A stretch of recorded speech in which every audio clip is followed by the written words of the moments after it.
as a formidable force against neo-colonial power, and this has made him a prime target.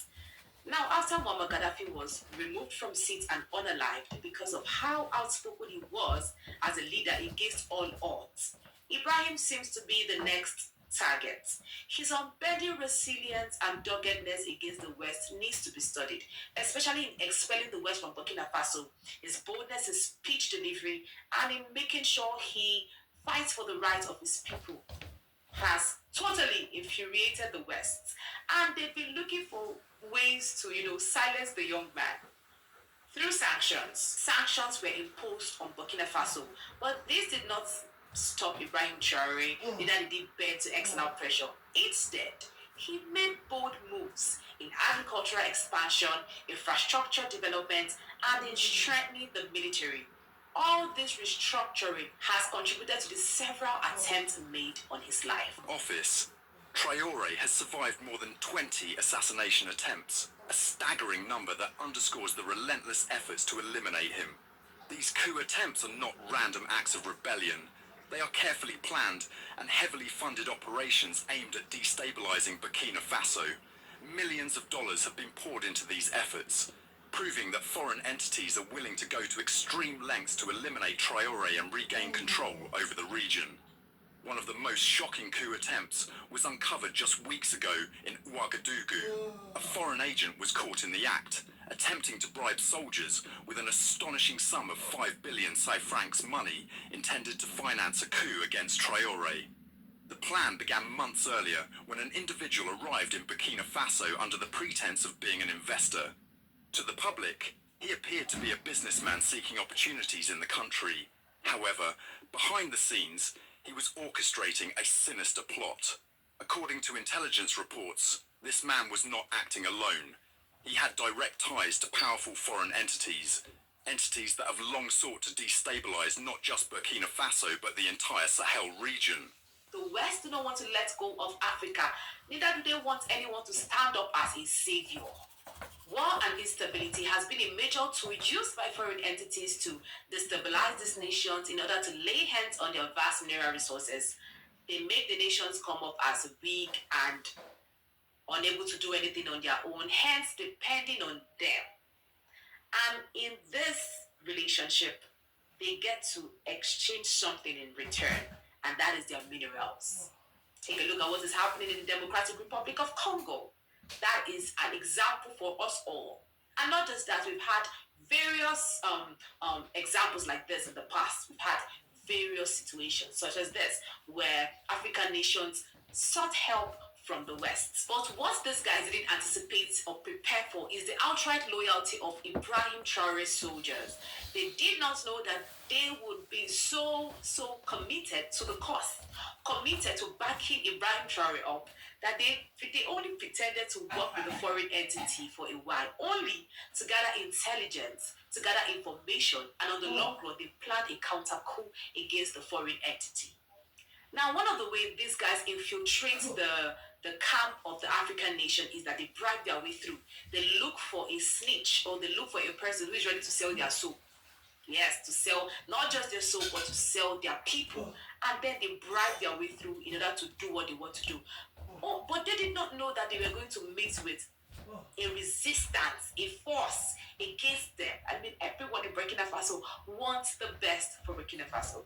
Ibrahim Traore has a whole community, not just community. It has a whole nation standing solidly behind him. At a point, he wanted to step down, but they said no, that he must continue reigning because they loved his rulership. I mean, who wouldn't love his rulership? And it's so obvious why these guys will continually look for ways to end the life of Ibrahim Traore. And dare I say, they will not succeed. We are praying for his safety and we hope he will be kept. Yes, not just that. They want to continually have Africa by its neck. And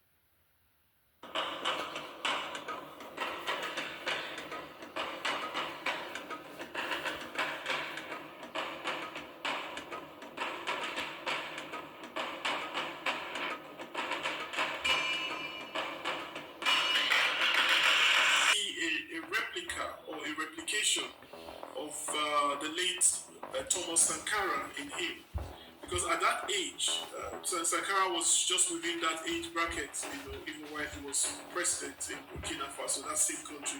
Obviously, he has something within him that has propelled him at such a young age to the pinnacle of political power in Burkina Faso. And that would mean that he has a drive. Obviously, he has an ambition. Ibrahim Traore. He is Africa's youngest head of state at 35 years of age. Ibrahim Traore became the transitional president of Burkina Faso following a military coup in 2022. Of course, Ibrahim Traore had to step in, and he was very decisive in taking over power. In September, he's going to be 1 year in office, and he has promised that in June 2024, he's going to relinquish power to a democratically elected government. That gives you an idea, first of all, yes, that there's some bit of maybe ambition there, but are these personal ambitions or are they ambitions on behalf of Burkina Faso? We can only know with time. Traore and a group of other soldiers ousted his ex-comrade and interim president, Paul-Henri Damiba, who had appointed him the head of an artillery regiment in the city of Kaya. Damiba himself led a coup against a civilian government of Rochma Christian Traore 8 months earlier. Both coups were hinged on government failure to tackle armed insurgencies in the country. The issue of coup can be very, very delicate, and people don't understand how dangerous coups can be. Especially when you are trying to oust a military government and you are part of that military establishment. The death penalty in most cases is death by firing squad. People say he worked closely with Damiba, his former head of state. And so people could look at it and say, well, that's an act of betrayal. Traore was born in the town of Bunduku in western Burkina Faso. He studied geology at the University of Ouagadougou before joining the army in 2010. He graduated as an officer from the Georges Namonau Military School. In 2020, he was elevated to the rank of a captain in the army. This was after he took part in the 2018 UN peacekeeping mission in neighboring Mali. He also fought on the front lines against militants in the northern part of the country he now leads. I think he has an interesting personality for anybody that would hit the limelight. The way he has is not just, any ordinary person. Burkina Faso has witnessed political instability and armed insurgencies for years, contributing to the insecurity across the Sahel since 2015. The French army operated in the country since 2018 in attempts to tackle armed groups behind the violence. But in February 2023, the French troops were forced to end operations in Burkina Faso on claims that their military presence had not improved the security situation in the country. Traore's takeover in 2022 came during a time when Russia's influence in French-speaking African countries seemed to be growing. He is among junta leaders in West Africa with strong anti-French sentiments. Le Burkina Faso est fatigué avec le cas de la France. Alors le Burkina Faso veut rompre toute relation qui existe entre ce pays et la France. Traore has made it clear that Russia would become Burkina Faso's choice as a new partner in the fight against militant groups. They've accused France many times. This is the general belief that the French, needed to have some crisis in those areas so that they can deploy their troops. And this was what gave rise to the G5 Sahel, and they were all, French countries. You had Chad, you had Niger, you had Burkina Faso, you had Mali, making up the G5. Just like President Traore, leaders of Mali, Guinea, and most recently Niger have all come to power through military coups. Some of these countries, these military, juntas will remain in power. But will they be able to do those things that they complained about that led to their taking over, political power in their countries? I don't know, but they have to try to learn to walk the talk so that they can put certain structures on ground that even eventually by the time they leave, the people of those countries can say, well, the military was here, but it was not so bad. even though they eventually left. And now the military rulers in the Sahel are teaming up. Mali and Burkina Faso are strongly supporting the new junta leadership in Niger with their solidarity delegation visiting the country. Then you could call them military adventurers because we now have we have no definite knowledge, about what exactly is motivating them. They could be motivated by selfish interests. It could be motivated by genuine patriotic national interest to protect their patrimony, their common patrimony. They could be motivated by the fact that the political class have failed their people over time, consistently, time and time again. So it is a matter of survival. And that's why they have come together really, to have an alliance that an attack on one is an attack, on the other. President Traore says his goal going forward is to bring about change in his country. He recently asked Russia for more support to address security and economic issues in Burkina Faso. I think that if they are to abide by their promises, yes, there is hope that these guys are able to change the situations in their country. Only 4 days to his first anniversary as the transitional president of Burkina Faso, Ibrahim Traore faced an attempted coup. Je jure devant le peuple burkinabé et sur mon honneur de préserver.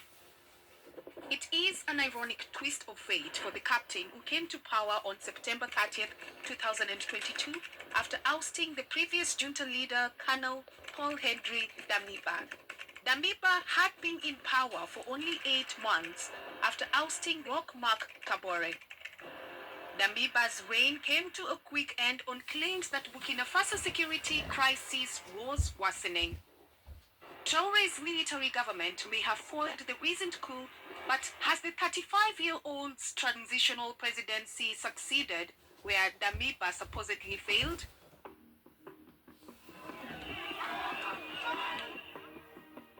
Les changements que nous voyons depuis le coup d'État jusqu'à aujourd'hui, les changements de sécurité, nous, on voit beaucoup de choses. À chaque fois, on attendait ici, on a tué beaucoup de militaires, on a tué beaucoup de civils. Maintenant, aujourd'hui, ça diminue. Ce que moi j'apprécie, c'est qu'il prend les décisions sans avoir peur. De ce côté, moi, je suis d'accord avec lui. Et puis, il consulte le peuple aussi. Il ne peut pas prendre la décision sans consulter le peuple. During his inauguration in October 2022, Traore pledged to improve security in the West African country. It's not easy in Africa for leaders to rally their people behind them, but the subject followership and the leadership kind of connection in Burkina under Ibrahim Traore is very high. Traore visited Russia in July 2023 to deepen security and economic ties with the country. He held talks with President Vladimir Putin on the sideline of the second Russia-Africa summit in St. Petersburg. Je tiens donc vous signifier l'amitié surtout à cette étape actuelle qui est très ardente entre les peuples burkinabés et le peuple russe. Weeks later, a Russian delegation led by Deputy Defense Minister Yunus Bek Yevkurov visited Burkina Faso as a follow-up to the talks between Traore and Russian President Putin. La coopération militaire et coopération militaire technique, mais aussi la coopération dans le domaine de l'économie, dans le domaine de l'énergie nucléaire, c'est toutes des questions et on va faire notre mieux pour vous aider de développer dans toutes ces sphères. The growing ties between Ouagadougou and Moscow have attracted a lot of attention, given Burkina Faso's deteriorating relations with the Western countries, especially former colonial ruler France. Burkina Faso expelled French troops in February 2023 amid growing anti-French sentiments in the region. The French had operated for nearly a decade on an anti-terror mission in the West African country, where militant groups have been active since 2015. The security situation in Burkina Faso, however, remains unstable. According to the World Bank, there were fewer than 50,000 internally displaced persons in the country in January 2019, but the number jumped to more than 2 million by the end of March 2023. The situation is part of the wider endemic insecurity affecting several countries in the Sahel region, including Niger and Mali, where armed groups continue to unleash deadly violence. Russia should do all it takes to help, but still, relying on Russia alone cannot solve anything. After all, the Wagner Group has been in Mali for some time, but I would say the gains that the Malians have recorded under their partnership with Wagner, to me, is nothing to write home about.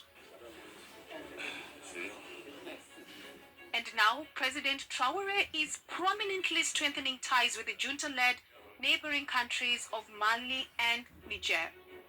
The three countries have signed a defense and economic bloc known as the Alliance of Sahel States. Toute atteinte à la souveraineté et à l'intégrité territoriale d'une ou plusieurs parties contractantes sera considérée comme une agression contre les autres parties et engagera un devoir d'assistance et de secours de toutes les parties. The move to create an alliance was triggered by the political and diplomatic tensions in the region following Niger's July 26 coup d'etat. The Economic Community of West African States, ECOWAS, had threatened military intervention and imposed economic sanctions in an attempt to force the junta in Niger to relinquish power and reinstate deposed President Mohamed Bazoum. 80% of the success of this partnership would depend on their ingenuity, what they as African leaders really want to do to bring stability to their country. And it boils down to good governance, dividends on good governance to their locals. Traore's transitional government has come under criticism for the suspension of the constitution and dissolution of parliament.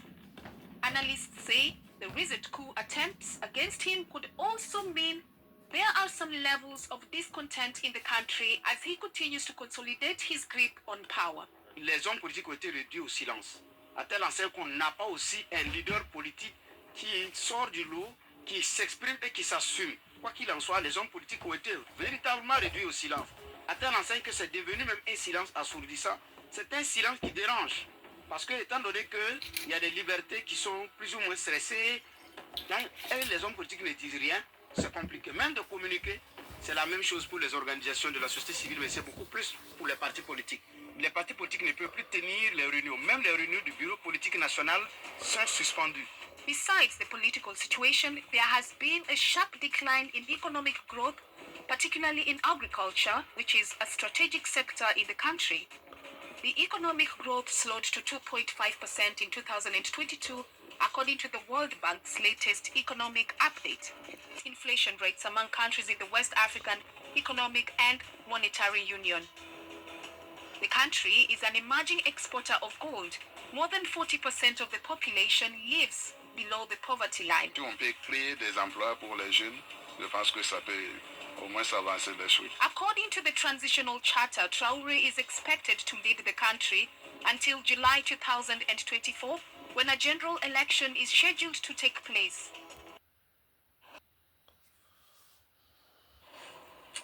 Our next story is from Africa, from Burkina Faso in the west. The country is part of the so-called coup belt of Africa. Since the year 2020, this belt has seen 7 successful coups. There were 2 in Burkina Faso in just 2022, 2 coups. And the second coup left the nation with its present government, a military junta. The junta had promised that their rule was temporary. They had vowed to hand power back to a civilian government by July 2024. Well, it seems the junta is going back on its word. It plans to rule for 5 more years, meaning Burkina Faso won't see elections till the year 2029. Here's our report. Burkina Faso's ruling military junta made an announcement on Saturday. The junta decided to extend its grip on power by 5 years. For another 5 years, Burkina Faso will be ruled by a military dictator. Most likely by this man, Captain Ibrahim Traore, Burkina Faso's junta chief and interim president. Traore has already been in power for over a year now. He took control of the country in October 2022 in a coup d'etat against another military junta that had taken control earlier that very year. Yes, Burkina Faso saw a double coup in 2022. The first coup was led by another officer, Paul-Henri Sandaogo Damiba. He ousted a democratically elected government. Damiba said the civilian government was not doing enough to combat terror in the country. So he justified the coup by promising to protect the country. He didn't really get a chance though. A few months later, he was ousted by Traore, who again promised to address Burkina Faso's terrorism problem. In fact, terrorism regularly plays a hand in inspiring military takeovers in the region. Burkina Faso is not unique. There have been 7 coups in the Sahel region since 2020. Along with Burkina Faso, coups have hit its neighbors, Niger, Mali, Chad, and Guinea. 2 of these nations, Mali and Niger, also deal with terrorist insurgencies. There was public anger against the respective governments for failing to deal with the terror groups. The military capitalized on this anger and orchestrated coups. What has been the result? Well, terrorists are still around. The instability caused by the coups has allowed the terrorists to escalate their activities. In 2023, about 7,000 people were killed in Burkina Faso, Mali, and Niger. This is according to ECOWAS, a grouping of West African nations. So despite the coups and the military being in charge, terror is on the rise. Meanwhile, basic needs are not being met. In Burkina Faso, Mali, and Niger, 4.8 million people face food insecurity, and 2.4 million are internally displaced. So the military juntas have not proved to be good at governance. Despite this, they keep trying to hold on to power, saying they need more time to make things better. The Burkinabe junta is asking for 5 more years. Mali's junta recently asked for 3 more. Niger's junta took power last year, so it may be a few months before they announce an extension of their regime. Turning our focus to France's waning influence in Africa. With each passing day, Paris's relations with its former colonies and allies in the continent are plummeting. Almost every other day, the former colonial power is coming under fire from African nations for either its actions or statements from officials. The latest one to hit out at France is the West African country Burkina Faso. Burkina Faso's junta chief, Ibrahim Traore, has said that the French President Emmanuel Macron has insulted all Africans. At a ceremony in the capital on Monday, Traore, who was recently at the center of a controversy in Ghana, hit out at the recent remarks made by the French President on Africa last week. He also insulted all Africans in his remarks. There was one part that caught my attention, where he spoke of ingratitude. And that ingratitude is a disease that cannot be transmitted to humans. He is human. Our ingratitude is not transmissible to him. This is how this gentleman sees Africa, sees Africans. We are not human in his eyes. Traore, who has been in power since 2022, has also accused Paris of reorganizing so that it could remain in the African countries that have driven out the French troops. Now, Burkina Faso junta leader also called on all African nations to break their military cooperation agreements with France. They won't leave certain countries. They've just dissolved the devices. You won't see them in the bases, but in the embassies, they'll be there. They're going to set up security companies to protect their companies in those countries. But the soldiers will be there, but you won't see them in uniform or gathered in bases. That's all it means. They'll reorganize, but they'll be there. Now, the junta chief's remarks were coming after Macron called some African leaders ungrateful at a foreign policy conference last week. Macron said that he was still waiting for the Sahel nations to thank France for stopping them from falling into the hands of Islamist militants, and further went on to dismiss suggestions that his country had been forced out of the Sahel region. We had a secure relationship. In truth, it was of two kinds. One part was our commitment to fighting terrorism since 2013. We were right. I think some have forgotten to say thank you, but that's okay. It'll come in time. I'm in a good position to know that ingratitude is a disease that cannot be transmitted to humans. But I say this for all the African governments who have not had the courage, in the eyes of their public opinion, to bear it. None of them would be in a sovereign country today if the French army had not been deployed in this region. Macron's comments have led to an uproar in Africa. Many of the French president's remarks were seen as echoing colonial rhetoric. African nations called these comments an insult to Africa, and Chad was among the first Sahel nation to do so last week. It asked Paris to learn how to respect Africans.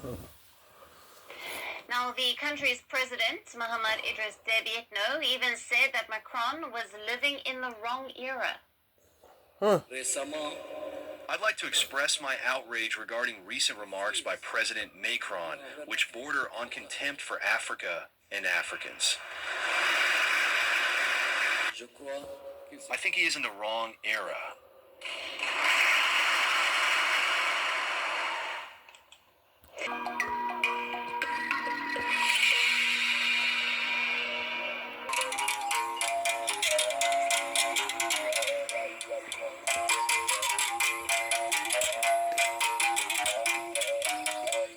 La souveraineté alimentaire est le fondement de toute dignité.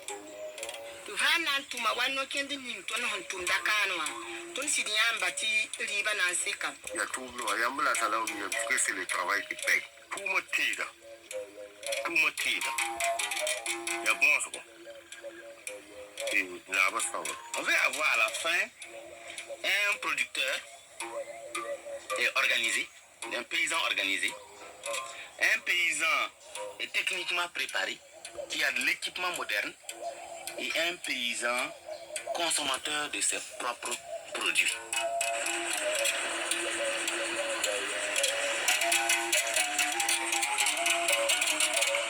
Avoir déboulonné un pouvoir de 27 à 30 ans, le peuple s'est mis à espérer une nouvelle ère politique.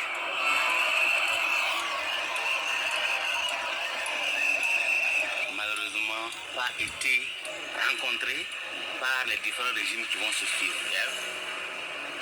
2016 jusqu'à 2022, on a une démocratie, clopant, qui n'arrive pas encore à satisfaire aux besoins des populations. À cela s'ajoute une crise sécuritaire. Arrive donc le terrorisme. Vient du côté du Mali, côté du Niger, 60% du territoire que les groupes terroristes contrôlaient.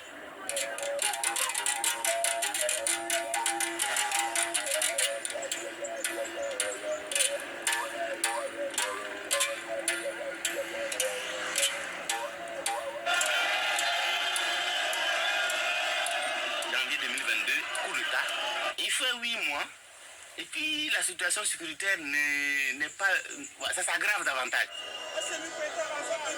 C'est de l'escroquerie politique. Ils ont dupé le peuple. Il faut que cela cesse. Donc les mêmes jeunes qui ont contribué à faire le coup d'État refait notre coup d'État intérieur. Voilà une instabilité permanente dans laquelle le Burkina se retrouve. Mais toujours avec une constance. Que veut le peuple? Le peuple veut vivre dignement, librement, et avec les moyens modestes qu'il a. Le mouvement patriotique pour la sauvegarde et la restauration MPSR, réuni ce jour 30 septembre 2022, a délibéré et décidé ce qui suit. 1. Le lieutenant-colonel Paul-Henri Sandaogo Damiba est démis de ses fonctions de président du MPSR. Donc cette constance-là est là. Le besoin du peuple, c'est de dire, nous pouvons nous développer, et nous avons juste besoin d'un leader qui va croire à ça. 2. Le capitaine Traore Ibrahim est nommé président du MPSR pour compter de ce jour. 2022, un jeune capitaine arrive, il rêve Il fait croire à ce rêve-là au peuple et il y a une adhésion populaire. Le Burkina Faso, il y a plusieurs millions de personnes. Mais nous sommes derrière les capitaines Ibrahim Traore. Dès qu'il y a eu cette adhésion populaire, ça lui contraint à suivre ça pour sa propre survie, à suivre cette adhésion populaire-là. Donc il faut qu'il engage beaucoup de politiques qui touchent justement aux besoins de ces populations. Vous avez une population à 90, voire même 99% agricole, rurale, qui ne vit que de la terre. Donc le premier réflexe qu'il faut avoir, c'est chercher à nourrir cette population. Dans le domaine de l'agriculture, nous avons décidé de nous fixer une mission. Nous avons lancé l'initiative présidentielle pour l'autosuffisance alimentaire et la souveraineté. Une initiative majeure a vraiment permis aux populations de savoir que ce régime politique est là pour les servir. C'est l'offensive agricole. Parce qu'il y avait de la faim à ce moment-là. Il y avait une crise humanitaire latente et les gens cherchaient d'abord à se nourrir. Le ministère avait déjà engagé un processus de labour gratuit de 64 000 hectares dans toutes les régions. En plus de ça, donc, nous avons décidé d'acquérir environ un demi-millier de tracteurs. Et ces tracteurs sont là pour labourer gratuitement. L'accompagnement donc par les semences améliorées et l'engrais qui est aussi disponible, qui sera subventionné.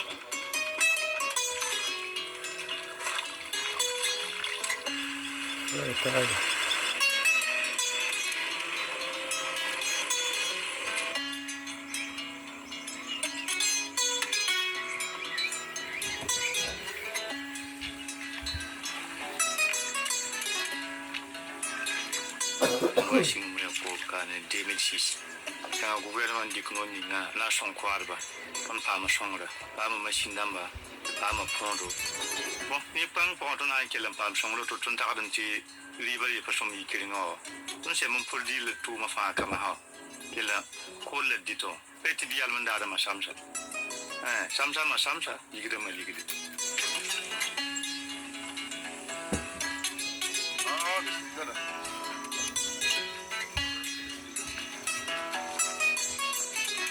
Thank you very much. La question de l'emploi, la question des revenus, la question même de l'alimentation, la sécurité alimentaire, ce sont des éléments qui sont nécessaires dans le cadre des actions en cours. Et c'est pour ça que vraiment la vision de nos autorités a salué, elles qui ont su concilier donc les nécessités de reconquête du territoire national avec la quête de la souveraineté alimentaire.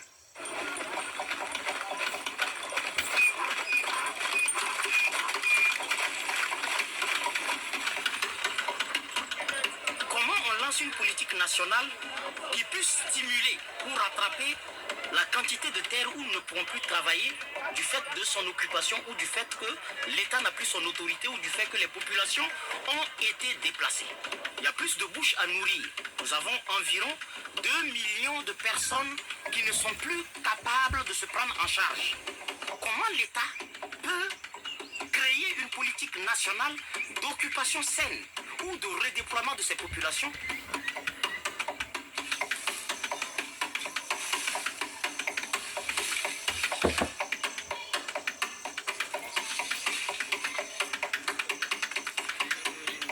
Bagré est une commune au milieu de, malheureusement, des communes voisines qui ont subi, on va dire, le phénomène d'insécurité lié au terrorisme.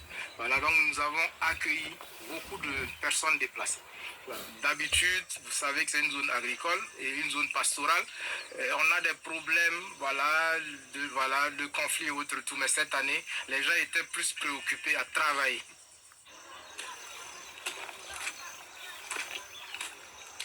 Il faut toujours aller sur le structurel. Le conjoncturel peut résoudre des problèmes à l'instant T, mais ne permet pas de construire réellement un développement qui puisse permettre d'atteindre les objectifs escomptés pour le développement d'un pays.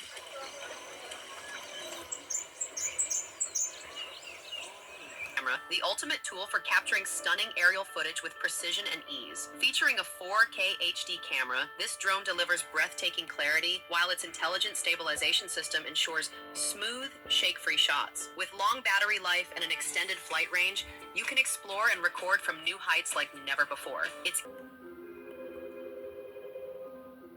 Ladies and gentlemen, this is Intervlog. I said part of Burkina Faso.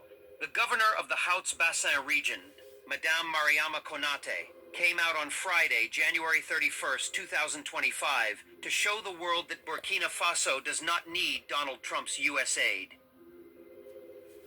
We are standing before history in the making, before a revolution that is transforming not just Burkina Faso, but all of Africa. And at the center of it all is the visionary leader, the man of action, the hero of the people, Captain Ibrahim Traore. Today, we take you to the breathtaking plains of Banzone, where a new dawn is rising for food security in Burkina Faso and beyond. The wheat and rice plants here are not just growing, they are flourishing. They are fresh, vibrant, and thriving under the bold agricultural policies of President Traore. The fields stretch as far as the eye can see. This is not just farming. This is a revolution. What we are witnessing today is the impact of visionary leadership. President Traore did not just talk about agricultural transformation. He acted. In 2024, he purchased 400 tractors to boost food production in Burkina Faso. 400 tractors. And today, we see the results. The Banzan Plains, covering 450 hectares, have dedicated 100 hectares to wheat production. A groundbreaking initiative never seen before. Burkina Faso is rewriting its history. For too long, Africa has depended on foreign wheat and rice, importing tons of grain when we have the land, the people, and the resources to grow our own. But today, under the leadership of Captain Ibrahim Traore, Burkina Faso is saying no more. No more dependence, no more imports. The success of this project is proof that Africa can and will feed itself.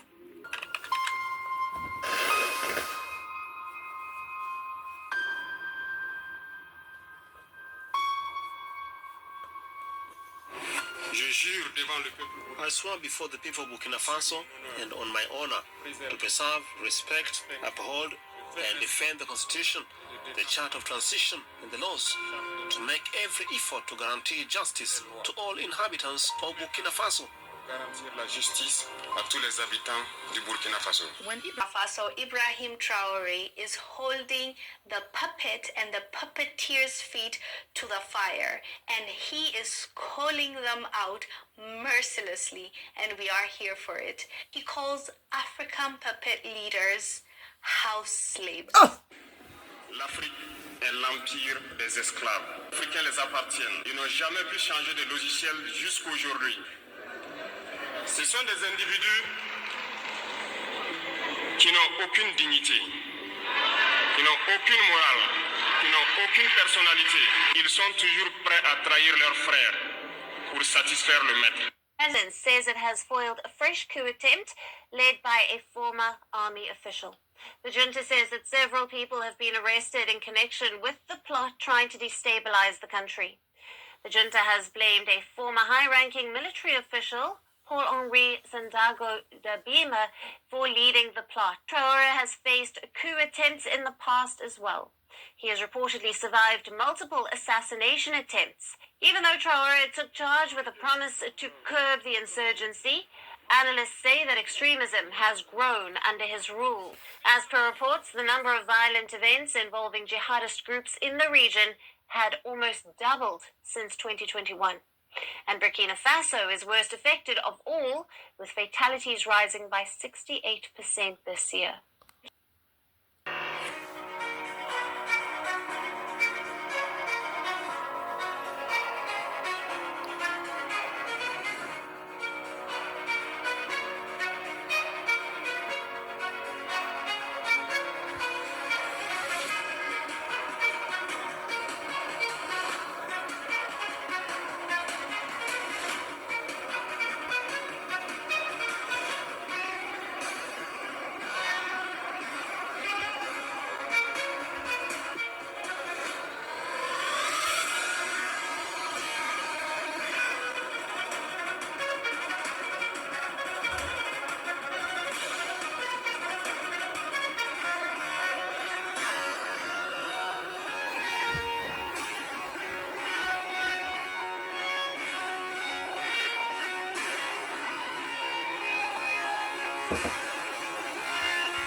Like to take some time out to congratulate Ibrahim Traore on his various accomplishments. The jury is out. Unfortunately, Africa has been subjected to many different attacks externally and internally. We will have to wait and see. But to support such movements for Africans to regain self-sufficiency must be a goal that we all strive for. Rifleman.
Welcome to fabulous Cheltenham.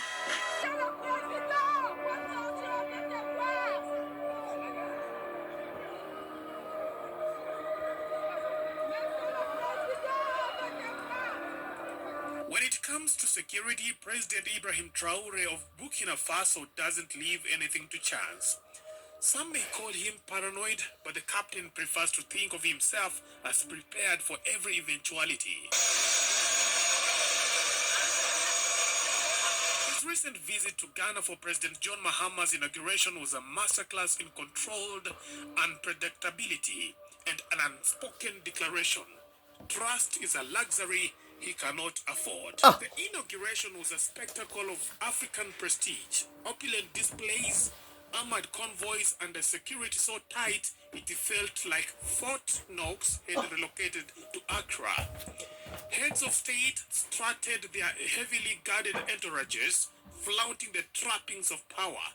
Yet, None stole the show quite like Traore, who made an entrance straight out of an action movie.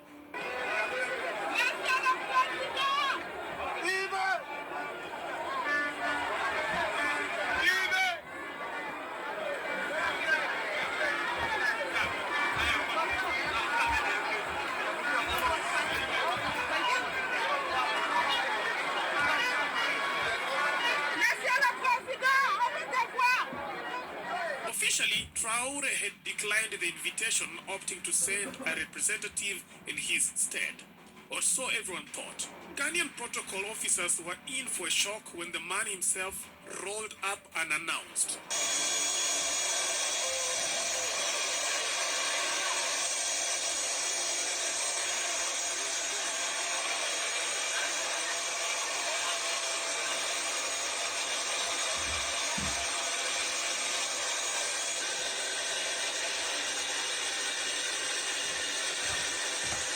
As Ali Naka tweeted on Twitter saying, until early this morning, the protocol team in Ghana had been told President Traore would be represented, only for the man himself to show up. Now, a fleet of black armored Land Cruisers barreled onto the scene, flanked by heavily armed guards with expressions that could freeze lava. Traore stepped out clad in full Burkinabe military regalia, a pistol holstered conspicuously on his waist, and no-nonsense image that instantly dominated the event's narrative.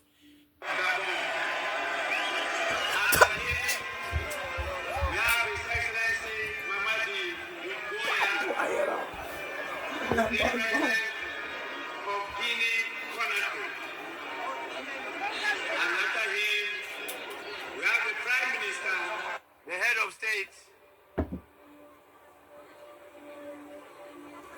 of the strong people of Burkina Faso, His Excellency Captain Ibrahim Traore.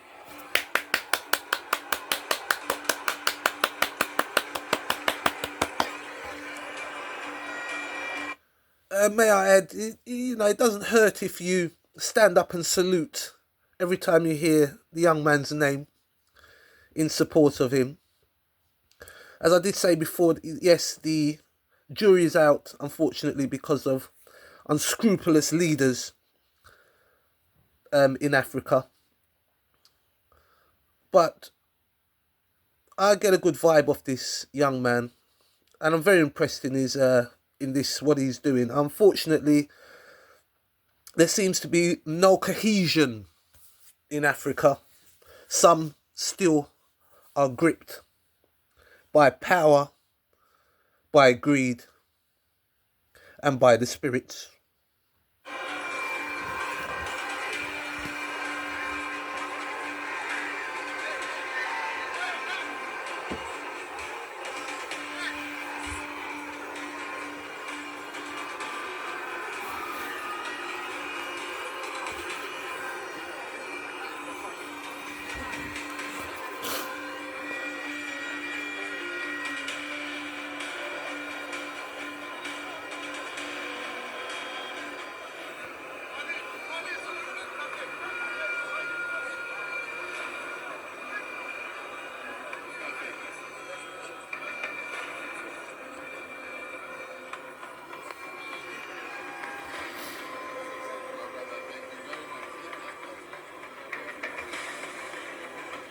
The crowd erupted in cheers, chanting his name like a victorious gladiator had just entered the arena. But beneath the celebrations, his presence was a walking contradiction. His security detail was a fortress, eyes scanning every inch of the venue as though the event were a war zone. Even Traore's pistol seemed less a symbol of authority and more a direct warning. I trust no one. This level of caution stood in stark contrast to his appearances in places like Russia, where his entourage often looks more diplomatic than militarized. So why the difference? Does Traore feel safer in foreign territories than in his own continent? Perhaps. But more likely, it is a reflection of the treacherous waters he navigates as Burkina Faso's president, a leader who knows that in politics, especially Africa politics, appearances can kill. On restera dans la même chose que dans les années antérieures. À courir à gauche, à droite, on ne pourra jamais se restructurer, constituer des unités en mesure de combattre. To some in Africa, Ibrahim Traore is a hero, a symbol of defiance against neo-colonial forces. But for the French government and their puppets, he is an enemy, a rogue actor whose rise to power represents a direct threat to their influence in Burkina Faso. His ascension on September 30th, 2022 marked a seismic shift in the region's power dynamics. That evening, Captain Traore, a bold and a calculated military leader, announced that the army had ousted Paul Henry Damiba, who had himself seized power just 8 months earlier in a coup. Traore justified the coup with claims that Damiba had failed to secure the country amidst escalating Islamic insurgencies. Yet, his rhetoric went further. He accused France of orchestrating destabilization campaigns against Burkina Faso, with support from neighboring Benin and Ivory Coast. In a decisive move, Traore terminated military and bilateral agreements with France, accusing it not only of failing to combat terrorism, but of actively seeking to undermine his nation. For Paris, this was a betrayal. French President Emmanuel Macron criticized Traore, suggesting that Burkina Faso would have succumbed to militias without French intervention. But Traore remained undeterred, standing firm against what he viewed as imperial meddling. Nous avions une relation sécuritaire. Elle était de deux natures en vérité. Il y a une partie, c'était notre engagement contre le terrorisme depuis 2013. On avait raison. Je crois qu'on a oublié de nous dire merci. C'est pas grave, ça viendra avec le temps. L'ingratitude, je suis bien placé pour le savoir, c'est une maladie non transmissible à l'homme. Et je le dis pour tous les gouvernants africains qui n'ont pas eu le courage vis-à-vis de leurs opinions publiques de le porter, aucun d'entre eux ne serait aujourd'hui avec un pays souverain si l'armée française ne s'était pas déployée dans cette région. Et j'ai une pensée émue pour nos soldats qui, parfois, ont donné leur vie et pendant des années se sont battus. Nous avons bien fait. On est parti parce qu'il y a eu des coups d'État. Parce qu'on était là à la demande d'États souverains. Since assuming power, Traore has faced mounting threats, from assassination attempts to coup plots. Security experts have speculated that these plots may have ties to French interests seeking to reclaim control in Burkina Faso. And those who survive have chosen to stay and rebuild. But how long can they survive like this? He wasn't just any leader. He was one of Africa's most unforgettable rulers. He spent decades shaping Libya and pushing for a bold vision, a united Africa under one government. Love him or hate him, there's no denying he left a mark that still sparks debate today. Even after ruling Libya for over 40 years, Gaddafi wasn't done dreaming. He had massive ambitions, not just for his country, but for the entire continent. But his story didn't end the way he imagined. His fall from power wasn't just about politics. It was a tangled web of trust, betrayal, and power struggles. One betrayal in particular shook him the most. It wasn't just any betrayal. It came from someone he deeply trusted, a leader he considered a friend, a country he had shown nothing but love and support for. And in the end, that very same leader turned his back on him. So which country was it? And who was this leader that pulled the ultimate betrayal? The answer, Uganda. And the man who switched sides, none other than Ugandan President Yoweri Kaguta Museveni. Backside. Now here's where things get even more interesting. Yes. In 2016, Museveni openly criticised the US and the European Union for their role in toppling Gaddafi. He even called out their interference in Libya and the Middle East, arguing that they had no business removing leaders like Gaddafi and Iraq's Saddam Hussein.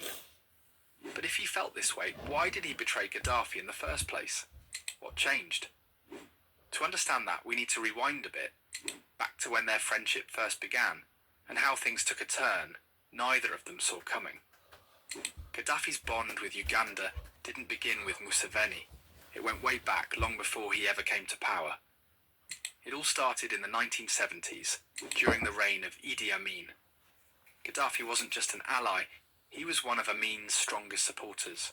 Whenever Amin's government faced a crisis, there was always one person who stepped in to help: Muammar Gaddafi. Whether it was military aid, financial support, or political backing, Libya was always there for Uganda. Every time Amin found himself under attack, Gaddafi was the one sending troops, weapons, and resources to keep his regime afloat. But despite all the loyalty and assistance, Gaddafi's relationship with Uganda would eventually take a shocking turn, one that ended in betrayal. Speaking of turns, if you're enjoying fascinating stories, in 1999, Idi Amin's time was up. Facing mounting resistance, he was forced to flee Uganda. His first stop, Libya. But even Gaddafi couldn't keep him there for long. Eventually, Amin relocated to Saudi Arabia, where he lived out the rest of his days. With Amin gone, Uganda scrambled to find new leadership. Elections were held in 1980, but not everyone was happy with the results. One man in particular refused to accept defeat: Yoweri Museveni. Determined to take power, Museveni declared the election rigged and launched a rebellion. What followed was a brutal civil war, with Museveni's forces fighting to overthrow the government. But there was one major problem. His army was running out of weapons. Museveni was desperate. He needed help. And fast. His first move, he turned to the US and the UK, hoping they would supply him with arms. But there was a catch. His ties to Gaddafi made Western powers hesitant to get involved. With nowhere else to turn, Museveni made a bold decision. He reached out to the one man who had always supported Uganda, the one leader who had stood by the country for years, Muammar Gaddafi. I am not a politician and I don't beat around the bush. I am a soldier and I prefer to tell you the truth. Everyone is free to take it or leave it. Everyone drives their car, everyone lives well. We eat in the morning, we eat in the afternoon and evening, and we do whatever we want to do. We are free to speak, to say what we want. This is democracy. This is the law. That's all. That's all we know in Ouagadougou. But go and see them, the children who are skin and bones. Go see those who are starving. Go see those women who can no longer breastfeed because they have nothing left in their breasts. Go see them. Let's not pretend. If our journalists don't have the courage to go out in the field and bring back these images, it's because we want to whitewash Burkina's image. I'm telling you, it's false. It exists. When I tell you about people who eat grass, those who want to contest, I will take them to see it continues. It hasn't even stopped, because we have managed to supply some villages, but others not yet. We are still on the way. No civilian can even support us with trucks, so we can show solidarity with these populations. What kind of integrity is this? What is integrity, Burkina Faso? What is it? This lack of support has deeply unsettled and revolted us. Until we truly address the core issues plaguing this country, we will remain in a state of unrest and discontent. For the moment, we've managed to secure some trucks in the army and have been using our own means to transport supplies.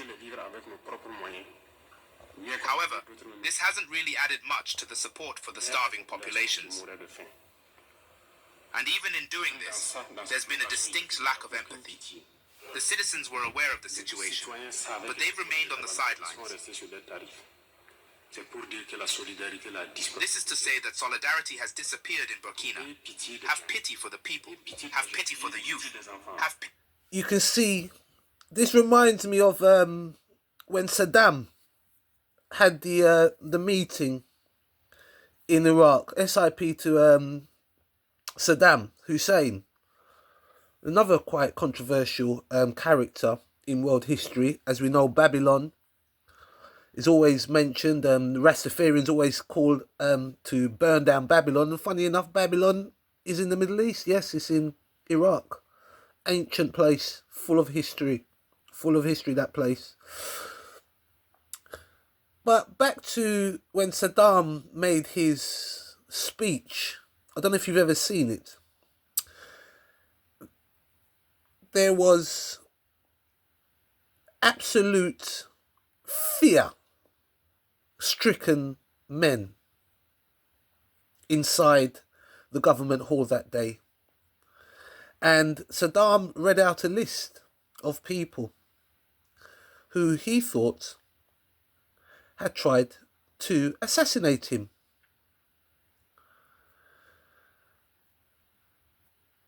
Let me tell you, go and have a look at that footage and let me know what you think. But I got some similarities here with this.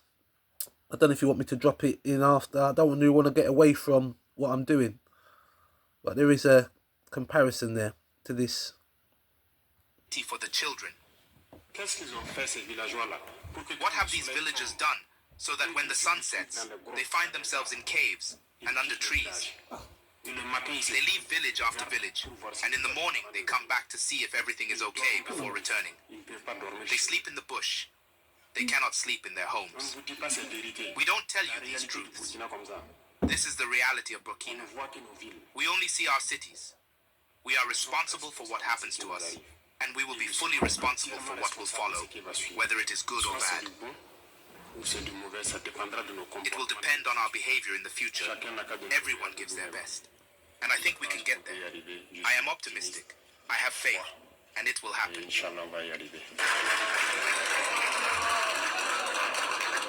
Okay, let's put it this way. Are you a council or housing association tenant? If you are, pay close attention. Some McG wanna be one of these podcast people who failed with a very low followers for so his relatives only that are following him. He says, I must educate Elon Musk. What is that? No, the one of Twitter. Elon Musk. I must educate Elon Musk. Why must I educate Elon Musk? He looks like an illiterate. The only thing that protects him is his white skin. Elon Musk wants to learn about this song. The records are there in court. Let him go and read the judgment. Let him go and listen to my arguments in court. I argued successfully and paralyzed the grandchild of Oppenheimer and said to him, if I were African Forum, I was going to fire you from this case. When they did an appeal, they fired him. In line with what I said. I said, you are the most stupid lawyer I've ever met. If I was your client, I would have fired you. He was fired. So what I failed a podcast, this unemployed lack of creative and just take cameras and then do flopped podcasts, imitating McG, faking it. McG is still going to outshine them because of their fraudulent mentality. Copycats. Says I must educate Elon Musk. Refer Elon Musk to YouTube. There is a full clip of the court appearance on that matter, where it was canvassed in a neutral court of law and a judgment was made. This matter is closed. We have no time for nonsense. Racists want to march into our offices. Ne? This is it's not a playground here. Huh. It's a revolutionary house. Huh. That's why I told John Steinesen that you're a small boy. The EFF is not ANC. Let John try those things he has been doing of marching to ANC offices. He must come and try it here. Let one day when he's bored, try that nonsense he has been doing everywhere. Come and try it. We don't care whether even that day he would have rented black people to march with the DA. As long as you are wearing a DA t-shirt to the EFF office that day, in a disrespectful manner, you will know what the EFF is. Let him try it. He must bring that one with a wrinkled Botox face with him when they come here. We'll teach them. Here is not a place where we're scared of a white man here. Yeah, it's the only liberated zone in South Africa. Yeah, no white man comes taking chances here. Those ones who came earlier, they must thank their God. They must try it again. They must thank their God. It's not a playful area here. You can argue your politics wherever you do. Don't come here. We never go to anyone's offices. We We never interfere with anyone's programs, but we are not going to be undermined. We've got everything we need to protect this office. Everything. And we will defend it with our lives. There is no song, kill the boer, kill the farmer. That's a chant. We over-explained it in court. If you have a problem with it, go to the records of the courts. Don't be lazy to read, man, and ask me the same thing all again and again and again. And I won in court. The court said there's nothing wrong singing kill the boer, kill the farmer. When do we respect the judgments of the court? And when do we disrespect the judgments of the court? When they favor Helen Zille, we must respect them. When they don't favor Helen Zille, we must not respect them. There is a court decision that must be respected. Those who have appealed it, they must go and fight it in court. We won, and we shall sing this song in line with the court decision. The court of South Africa, an independent court, has made a declaration on this matter and is closed. This is sponsored outrage by Helen Zille. You know, black people, there are some black, clever blacks who are told by Helen Zille to get angry. Yo, Helen is angry, now we must be angry also. Yeah. They wait for Magogo with a wrinkled buttocks face. How do buttocks and wrinkles go into... That's a face of a devil. A devil. Buttock. Black, clever blacks who are told by Helen Zille to get angry. Yo, Helen is angry, now we must be angry also. They wait for a Magogo with a wrinkled buttocks face. How do buttocks and wrinkles go into... That's a face of a devil. A devil. Buttocks with a wrinkled face. Pretending that she's angry. If Helen Zille was genuinely opposed to this, I don't even want to talk about that illiterate John Steenhuisen. If Helen was opposed to this for real, why didn't Helen join the case? Why didn't the DA join the case when I was taken to Equality Court? Because I now know how they operate. Look at Adrian Basson. He just goes on a rampage to a point where he went to the dustbin to clean articles of 2011. This is what we said about Malema in 2011. You can clean them the way you want, Adrian. I defeated you. FNB Stadium was full to capacity. I could imagine your face, Adrian, pink on the screen. Angry that a man you hated filled up FNB Stadium beyond capacity. You tried to destroy me with those 2011 articles. You failed. Why would you destroy me now? Why would I be destroyed by Adrian Basson now? He left Cape Town. Adrian Basson works in Cape Town. What if you could learn to trade and make consistent profits in just 30 minutes a day, even if you're a complete beginner? If you're watching this, chances are you've thought about trading, but you haven't taken the plunge yet. Adrian Basson now. He left Cape Town. Adrian Basson works in Cape Town. This weekend he was here in the office harassing the staff of the News 24 and saying to them, you can't say everything was successful. Find something. Find something. You are going to look for something against them. Anything that we can use against them. Then they told us, Vuyani tweeted about it. He went back to the staff and said to the staff, who told them? Who told them that I'm here? Who told them? Everything Adrian is doing in that office, we get it toe for toe. He thinks those staff members like him. They are tired of his racism. They too are tired of his racism. They've been arguing with him. Adrian, it was successful. It's enough. Let's just acknowledge it. Why do you want us to write things that didn't happen? And the fighters have been calling for us to call for the banning of News 24 in EFF activities, I don't think we must ban them, Shem. We must harass them through success. They must come here and see the cakes. After here, there is music, News 24 music. And then there are drinks after. For all of you, drinks, including News 24, you can drink. You must come here. We are going to invite you here to remind you when you enter that beautiful building that we failed. This is a reminder. We're inviting you we invite you to remind you of how much you failed and how much you are going to fail. Racism will never triumph, not in South Africa. And Adrian Basson is a racist small boy who will never succeed against us. We're not going to ban any News 24. Abatlemu, Barikire, Mudimu, Abela di Yo, Manavarna, Relevele, Chimanava, News 24. Now Fala, Mudima Rabela di Yo.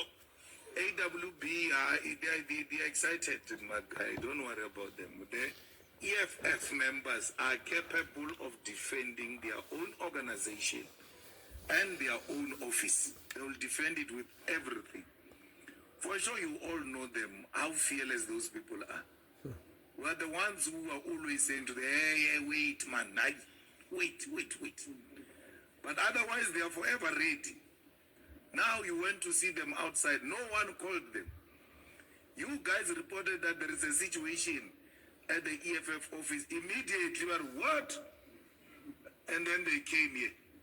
They were not invited by none of us called anyone to bring anyone here. Our security is always tight in the office. In most cases, they are in the basement. And that's why you don't get to see them. But when there are such threats, then they have to come out. Why? We try equally to make sure that the office is not intimidating as such and is user-friendly and accessible. But when such people now come with such threats, they are left with no option but to come outside. What have I done? Where is the recourse? What happened to listening to the other side? No court has ever found us guilty about any wrongdoing. Now you are a pep, you are not good for our image, close the account. You know, Samkelo, this song killed the Boer. If it had any negative connotation and incitement, it should have done it in the 90s. It had all the reasons to do it in the 90s. It still hasn't done it. So why would it do it now? Because I really don't know what you're talking about, saying now the environment is so, let's say, sensitive to a point that this might incite. Now, when it couldn't do it, when the cleric was killing our people in Buipatong, that's where this song should have incited violence. It still didn't. So, to say to us, don't sing this song because it belongs to the 90s, and you are asking me to forget my history, I will not do that. I will not do that. This song is part of my history. It's who I come from. I use this song to remind myself of what we've gone through. And we've emphatically and repeatedly said, the Boers and the farmers do not refer to individuals, but refer to a system of oppression. And I said in court, we used to refer to the police as Boers. When the police entered our township in Sishiu, they were black police. Because anything that represented the system was referred to as the Boers. Even a black person was referred to as a Boer because he belonged to the system in a form of a police person. So, from its inception, it has never been targeted at individuals. It has always been targeted at a system of oppression. Reporting from Nigeria. All right, Dangote, Aliko Dangote, is a chairman of the Dangote Group. and is beginning to stand side by side with Captain Ibrahim Traore of Burkina Faso. And people are really speaking about him. One of the things that he has done is trying to stabilize oil prices in Nigeria. As we speak right now, products from Dangote's refinery are one of the cheapest in the whole of West Africa. We're talking about oil products, right? Now, people prefer to buy his fuel, the fuel produced from Dangote refinery, to fuel produced from other places or wherever. And people are beginning to say that the fuel that are produced from Dangote's refinery, they last longer than others. Now, that's not all. The cost of fuel and oil in Nigeria from Dangote, because of Dangote's refinery, has come down drastically. Before, we used to buy fuel at the rate of 1,500 naira per liter. As at now, it's about 900. So he has been able to stabilize it to a point. And just of recent, Dangote said there is enough fuel in Nigeria to meet the needs of Nigerians. And representatives from different countries in Africa are coming to Nigeria just to come and see what Dangote has in stock for Africa, and is doing it really big. Now, Dangote did not just stop at creating the best oil products. He has diversified and is into automobiles.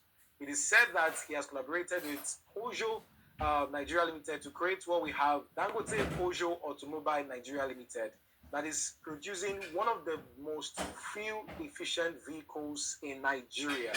And it is being said that by the time he produces a fleet of these vehicles, that there will come to a time when Nigerians will stop patronizing other countries, other continents for vehicles, and they will rely mainly on Dangote's vehicles. And it will go around Africa, and it's going to disrupt the automobile industry all over the world. And we are only praying that all of these efforts are not sabotaged by people who, in my opinion, do not want to see the progress of Nigeria. Don't forget that Dangote was already complaining that they were trying to frustrate all of his plans and all of these things being put in place.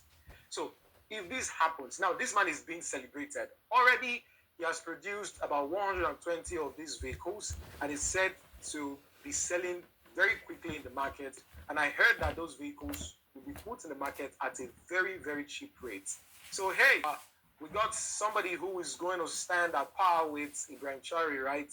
Anyways, what's your thoughts on this? Do you see him, being celebrated just like Ibrahim Traore of Burkina Faso that has done so much in a couple of years, like 2 years, being the military head of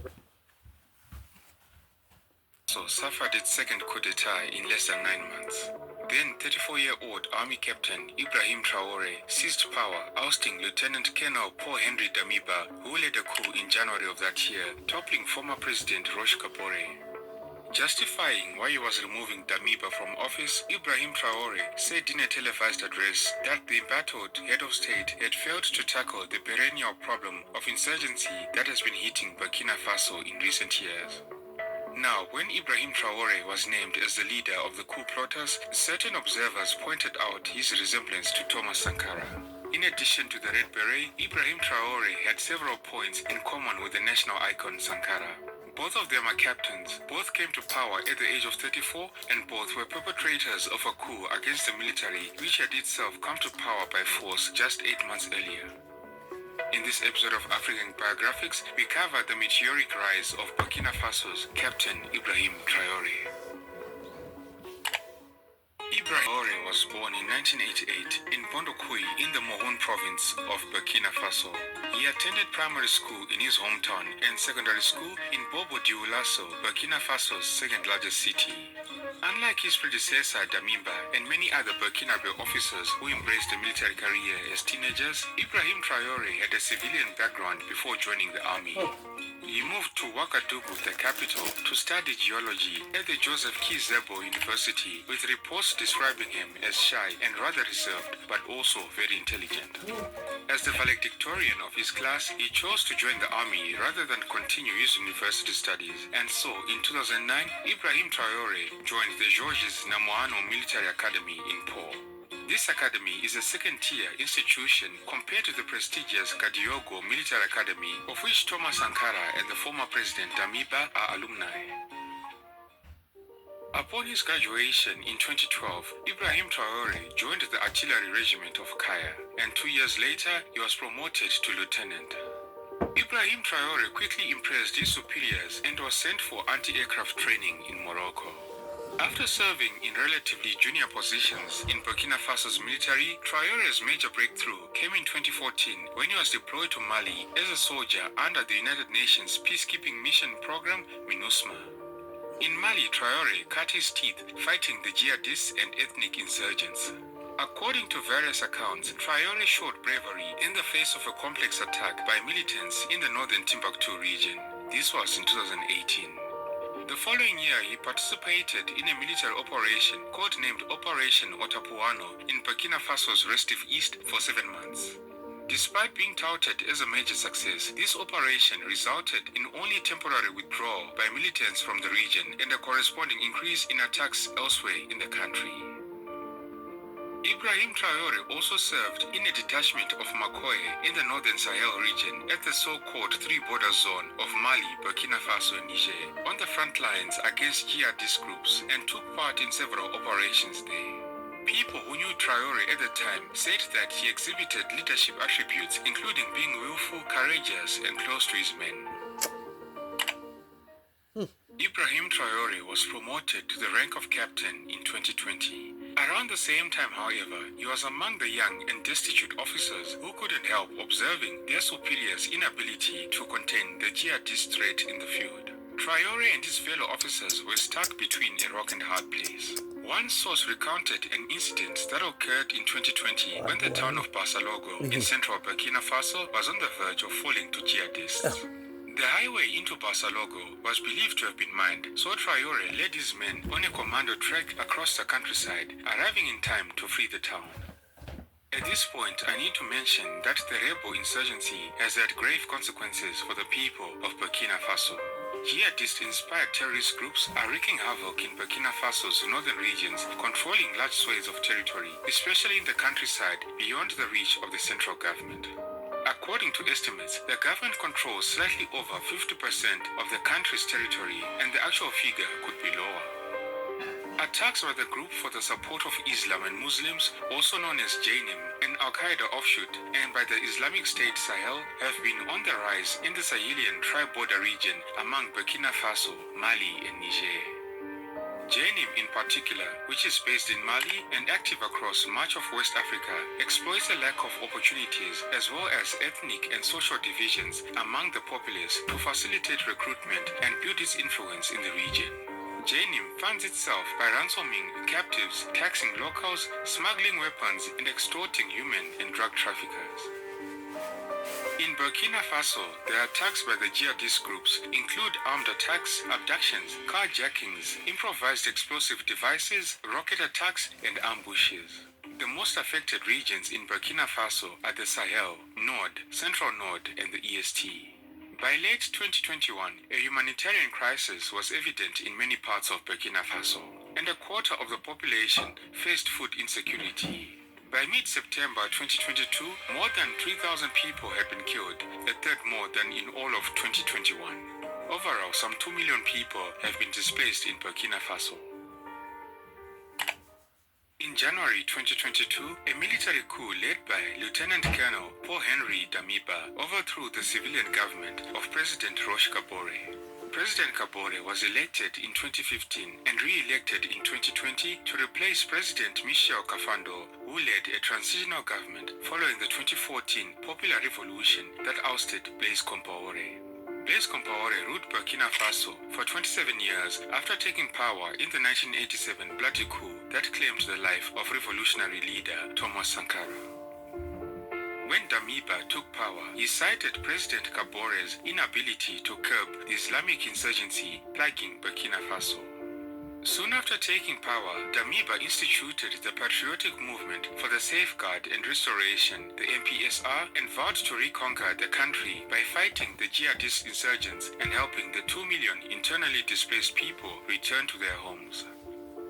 Captain Ibrahim Traore became a member of the MPSR as Damiba's junta chose to call itself. In March of 2022, Damiba promoted Ibrahim Traore to become the head of artillery in the Kaya regiment in the center of the country. But it was a move that ironically would sow the seeds of Damiba's own downfall.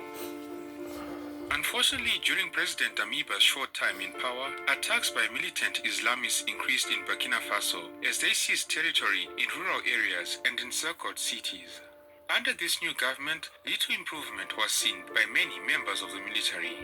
Those stationed in remote areas often did not receive their pay on time.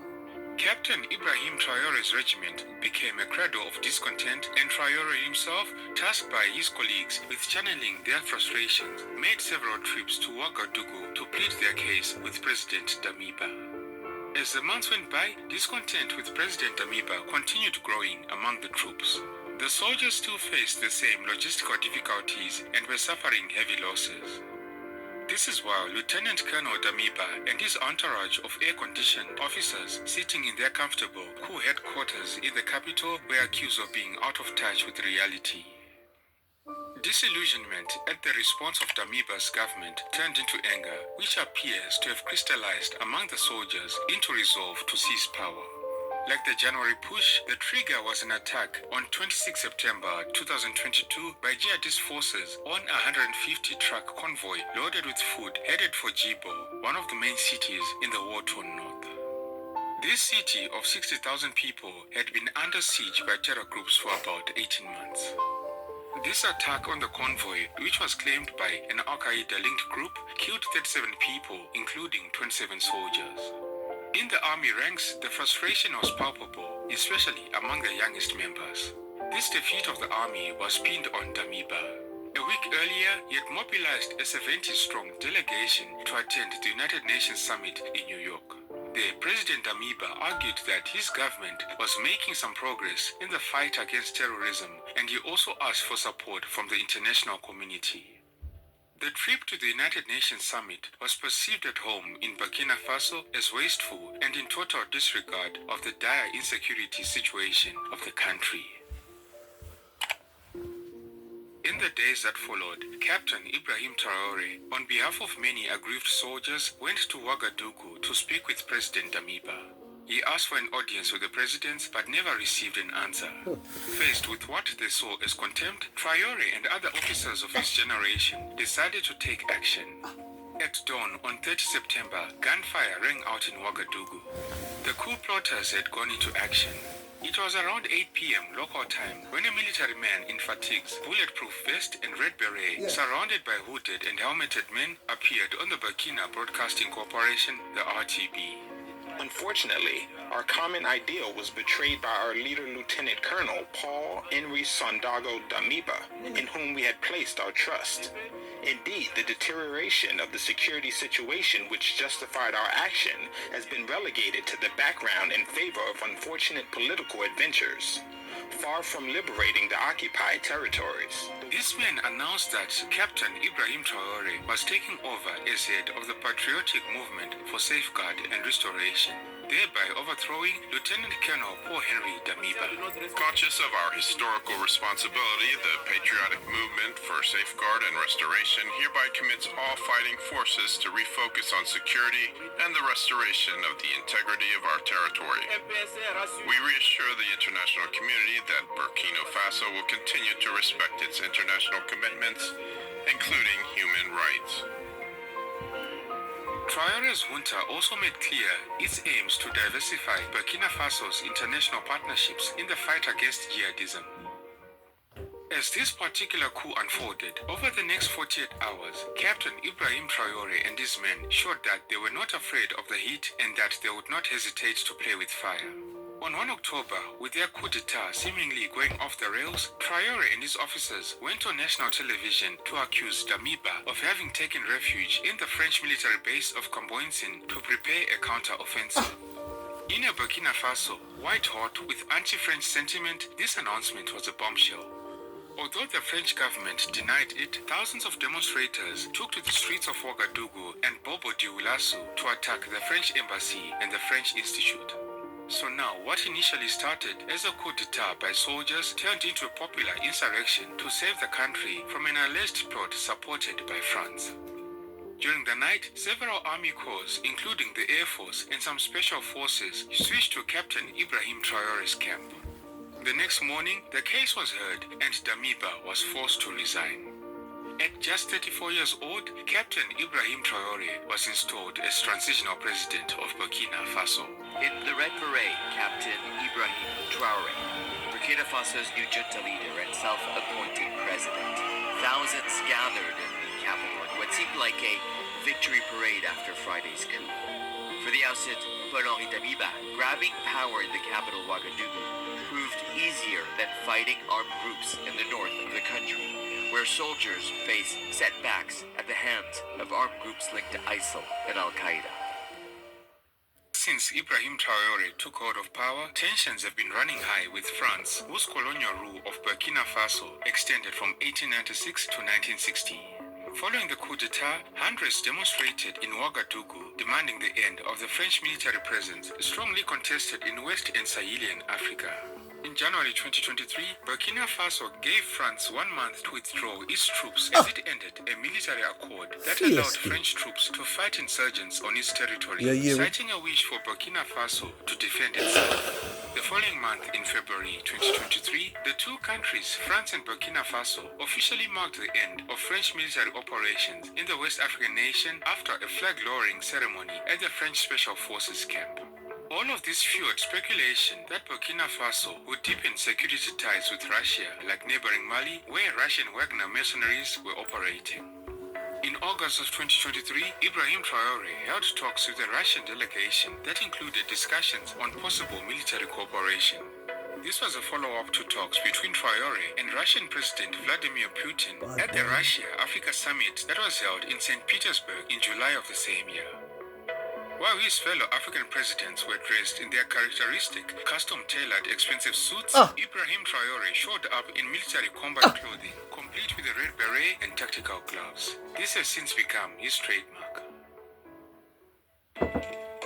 Ibrahim Traore's speech during the aforementioned Russia-Africa Summit earned him plaudits, with some people calling him Sankara incarnate. The following is an extract from his speech. The problem is seeing African heads of state who bring nothing to people who are struggling, singing the same song as the imperialists who call us militia.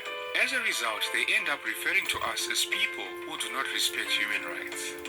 We, African heads of state, must stop acting like marionettes who dance each time the imperialists pull our strings. In his speech, Traore blasted African presidents who are happy to receive freebies. The extract from the speech continues, and I quote, "Yesterday, President Vladimir Putin announced that free grain would be shipped to Africa. This is pleasing, and we say thank you for this. However, this is also a message to our African heads of state. At the next forum, we must not come here without having ensured the self-sufficiency of the food supply of our people. We must learn from the experience of those who have succeeded in achieving this." Don't be shy to subscribe if you haven't done so already, and don't forget to like and share the video if you enjoyed it. Thank you all for tuning in. This has been Tatenda for African Back.